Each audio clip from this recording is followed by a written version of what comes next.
안녕하세요. 자연식물식 46번째 날에 있었던 일들을 공유해 드릴게요. 저는 1년 정도 체질식을 하다가 자연식물식으로 바꾸었고 제대로 자연식물식을 시작한 지로 46일째가 되었습니다. 꽤 오랫동안 유지했던 체질식이 익숙했던지 자연식물식을 하면서도 체질식에서 금하는 음식은 줄곧 피하고 있었습니다. 그러다가 어제 오랜만에 체질식에서 금지한 음식인 마늘과 고춧가루가 많이 들어간 음식을 먹고 속에서 열이 나서 혼났습니다. 체질식에서는 체질별로 금지하는 음식이 다 다릅니다. 피부의 상태는 장의 상태와 다르지 않다고 하는데 소화기관에서 열이 나서 그런지 피부에도 자극이 되어서 아주 힘들었습니다. 오늘 다시 자연식물식을 하면서 체질식에서 금하는 음식까지 피하고 체질식에서 아주 이롭다는 음식 위주로 식탁을 차렸습니다. 제가 요즘에 참고하고 있는 안드레아스 모리츠의 내 몸의 마지막 치유 전략, 암은 병이 아니다의 한 부분을 읽어드리겠습니다. 과식은 보통 소화기 계통의 폐색, 해로운 세균과 효모의 급증을 가져올 뿐만 아니라 설탕이나 사탕, 흰 밀가루 음식, 감자칩, 초콜릿, 커피, 차, 그리고 청량음료와 같은 음식물에 대한 열망을 부추기는데 이는 우리 몸이 에너지를 빼앗기고 있다는 뜻이다.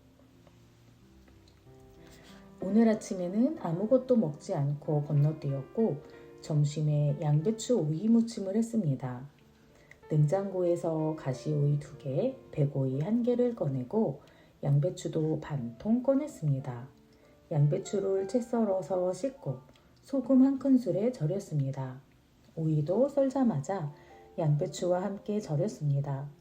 30분 이내로 절여서 숨이 죽은 양배추와 오이에 식초와 설탕도 1큰술 넣었습니다. 이게 양념의 끝입니다. 다른 양념을 넣지 않고 순하게 무쳤습니다. 샐러드로도 먹지만 김에 싸 먹어도 맛있습니다. 매운 김치가 부담될 때 김치 대신 먹어도 좋습니다. 씻은 돌나물에 간장, 매실청, 참기름을 한 작은술씩 뿌렸습니다. 돌나물 샐러드는 돌김에 밥을 조금 넣고 싸 먹으면 조합이 아주 좋습니다. 돌김에 돌나물의 알싸한 향, 그리고 소스로 뿌린 간장과 들기름이 잘 어우러집니다. 두부도 굽지 않고 생으로 적당한 크기로 잘라서 식탁을 차렸습니다. 저에게는 딱 맞는 음식입니다. 먹고 나니 속이 편안합니다. 가족들 반찬으로는 수육을 했습니다. 돼지고기 1근에 양배추 심지와 마늘 1줌을 넣고 물에 삶았습니다. 1시간 정도 삶으니 물이 다 졸아서 돼지고기가 눕기 일보 직전입니다. 한 김 식혀서 적당한 크기로 썰었습니다. 어제 만들어둔 마늘과 고춧가루가 잔뜩 들어간 배추 겉절이와 양파 겉절이를 곁들여주니 가족들이 좋아합니다. 저는 매워서 혼났지만 가족들이 이번 김치를 아주 맛있게 먹어서 벌써 동의하려 합니다. 다음 김치는 쌈쌈하게 담글 생각인데 이미 매운맛을 본 가족들은 매운 김치가 없으면 섭섭해할 것 같습니다.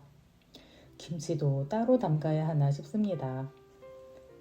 간식으로는 고구마를 댕강댕강 잘라서 에어프라이어에 200도에 15분간 구웠습니다.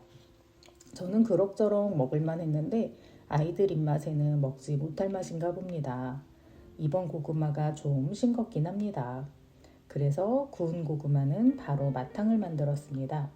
팬에 기름을 달구고 구운 고구마를 튀기듯이 구운 다음 설탕과 조청, 소금을 약간 넣어서 잘 섞으면 맛있는 마탕 완성입니다. 설탕과 조청을 동량으로 넣으면 식었을 때 겉이 엿처럼 바삭거립니다. 마탕으로 변신한 고구마는 인기 만점이었습니다. 일주일이 지나도 다 먹지 못하고 냉장고에 굴러다닐 뻔한 고구마가 오늘 하루 만에 동이 났습니다. 첫째 아이가 단 음식을 너무 좋아해서 걱정인데 그나마 오늘은 첨가물이 많이 들어간 가공식품 대신에 집에서 만든 간식을 먹어서 다행입니다. 자연식물식 46일째인 오늘의 몸무게는 어제와 비슷하고 다른 컨디션은 좋은 반면 자연식물식을 시작한 계기였던 아토피가 좀 올라와서 속이 상했습니다. 어제 맵고 자극적인 음식을 먹긴 했지만 나흘만 하면 또 자극이 올라오니 자잘것마저 들 뻔했지만 이것도 나아가는 과정이려니 몸이 그럴만하니 그러려니 하고 받아들입니다. 계속 쭉 낫는다면 치유를 그만둘 사람은 한 명도 없을 겁니다. 조금 불편하고 뒷걸음질 치는 날에도 몸의 치유력을 믿고 몸에 좋은 음식을 먹으며 긍정적인 생활을 해보아야겠습니다.